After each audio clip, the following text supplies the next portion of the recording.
Dans les couloirs animés du lycée international de Genève, en 2005, deux destins se croisent. Marcus Andersson, fils de diplomate suédois, brillant élève au charisme naturel. Il remarque, pour la première fois, Elena Petrova, une fille d'une beauté rare. Une jeune Russe timide mais douée, plongée dans ses livres de littérature.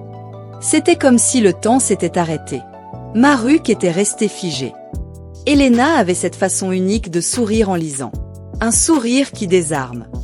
Comme si elle découvrait des mondes secrets dans chaque page. En termes de comportement, Marcus était tout ce que Elena n'était pas. Extraverti, confiant, populaire. Il aimait se faire remarquer et socialise facilement. Mais quand il m'a parlé de Dostoïevski ce jour-là, j'ai su qu'il y avait plus en lui que ce que les autres voyaient. Leur amour grandit à travers les années universitaires à la Sorbonne. Elena étudiait la philosophie.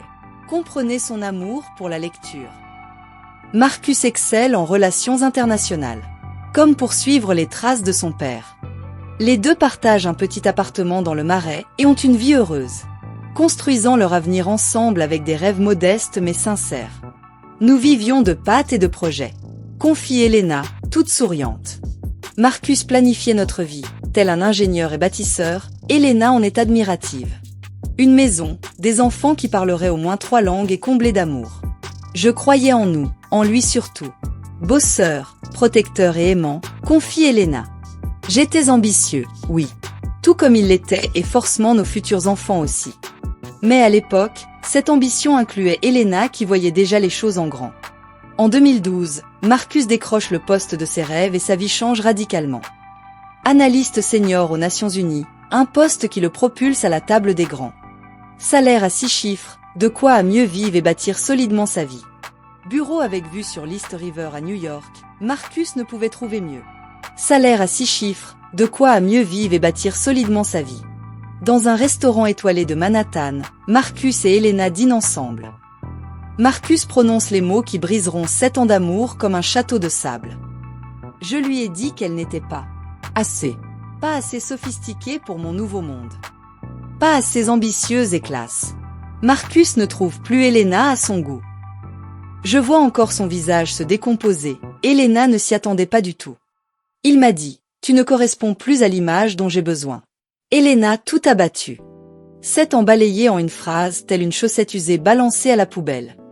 J'ai quitté le restaurant sans toucher mon assiette. Elena s'en alla. 6 semaines plus tard, Marcus épouse Victoria Chen, une autre femme. Fille d'un ambassadeur chinois, celle en remplacement d'Elena.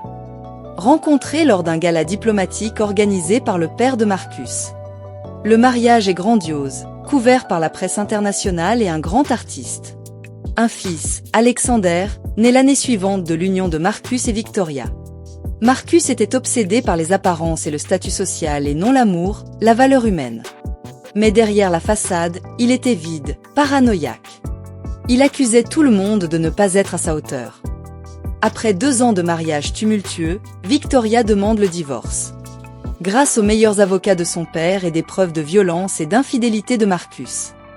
Elle obtient la garde exclusive d'Alexander, leur fils d'1 année. Et 70% des actifs de Marcus. L'appartement de l'Upper East Side, les investissements, les économies.